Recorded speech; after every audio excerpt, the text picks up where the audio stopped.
Dieu est en train de comparer la parole de Dieu, n'est-ce pas, au pain. Parce que la parole est une nourriture pour notre esprit. La parole est une nourriture pour notre esprit. Et lorsque l'on est en contact avec la parole de Dieu, nous arrivons à croître aussi spirituellement. La deuxième chose dont j'aimerais parler avec nous aujourd'hui, n'est-ce pas, c'est que la Bible dit dans 2 Pierre, chapitre 1, verset 2, la Bible dit, n'est-ce pas, que la grâce et la paix vous soient multipliées, n'est-ce pas, par la connaissance, n'est-ce pas? Et la source ultime de connaissance pour nous, en tant qu'enfants de Dieu, c'est la parole de Dieu. Voilà pourquoi lorsque tu es en contact avec la parole de Dieu, il y a des choses qui se multiplient, il y a des grâces qui se multiplient, il y a des choses que tu arrives à faire dans un certain niveau, n'est-ce pas? Mais au contact avec la parole de Dieu, avec la connaissance, avec la révélation, n'est-ce pas? Tu arrives à entrer, à percer dans d'autres dimensions. La Bible dit quelque part, n'est-ce pas? Vous connaîtrez la vérité et la vérité vous rendra libre, n'est-ce pas? Pourquoi est-ce que la Bible est en train de parler de ces choses? Ça veut dire que tu peux être dans une certaine dimension de liberté, n'est-ce pas? Mais une fois que la connaissance arrive, tu arrives dans une autre dimension de liberté.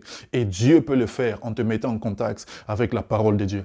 Et la troisième des choses que j'aimerais partager avec nous aujourd'hui, pourquoi est-ce que la parole de Dieu nous fera entrer dans le surnaturel? C'est que les Écritures, n'est-ce pas, où la parole de Dieu est le manuel du fabricant pour nous, n'est-ce pas? La Bible dit que Dieu nous a formés. Dieu nous a formés. Lorsqu'il devait former Adam, il a pris la poussière de la terre, n'est-ce pas? Il a formé un corps et il a soufflé dedans. Dieu est notre créateur, n'est-ce pas? Et tout créateur responsable met un manuel d'usage, n'est-ce pas?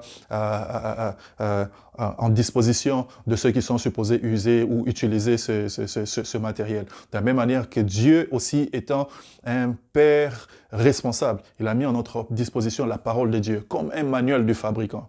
Lorsque vous lisez dans Luc chapitre 4, le verset 17 jusqu'au verset 21, le Seigneur Jésus qui arrive, n'est-ce pas, à maturité est en train d'entrer dans le ministère. Il dit, il va dans la synagogue et c'était à son tour de lire.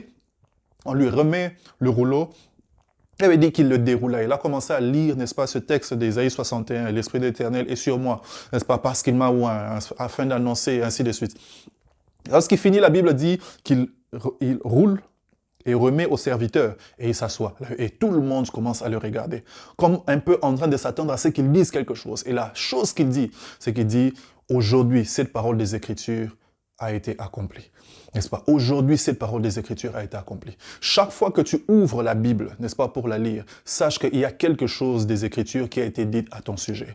Le Seigneur Jésus qui avait ouvert, n'est-ce pas, le psaume 61, a découvert ce que Dieu était en train de dire à son sujet. Chaque fois que tu lis les Écritures, il y a quelque chose que Dieu est en train de dire à ton sujet. Voilà pourquoi lorsque Jacques est en train de parler de méditer les Écritures, il parle de regarder dans un miroir. N'est-ce pas? Chaque fois que tu lis les Écritures, tu es en train de regarder quelque chose qui parle de toi. Tu découvres ce que tu es, tu découvres ce que tu es capable de faire, tu découvres ce que Dieu a dit qu'il va faire avec toi, tu découvres ce que Dieu a dit qu'il va faire autour de toi. Chaque fois que tu ouvres les Écritures, Dieu est en train de te révéler quelque chose que tu es, quelque chose que tu es capable de faire, n'est-ce pas? De la même manière que Christ a ouvert les Écritures, c'était Ésaïe 61, « L'Esprit de l'Éternel est sur moi », n'est-ce pas? Il y a des choses que Dieu a dites sur nous dans les Écritures. Et c'est quand on est en contact avec la parole de Dieu que l'on découvre. Et vous savez, mes bien-aimés, la connaissance gouverne notre expérience. Ce que tu sais, n'est-ce pas, gouvernera ce que tu es capable de faire ou ce que tu crois que tu es capable de faire.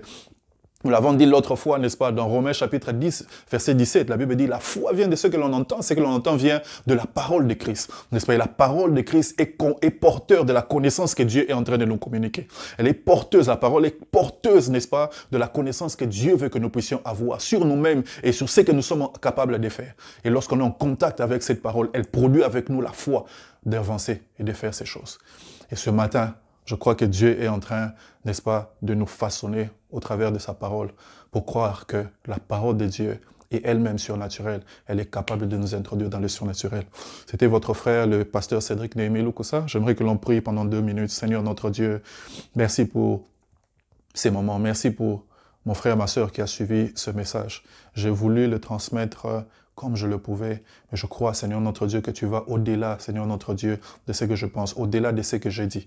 Je prie, Éternel notre Dieu, que tu bénisses mon frère, que tu bénisses ma sœur, et que sa vie spirituelle avance, que notre désir, notre soif de la parole de Dieu puisse croître encore. Au nom de Jésus.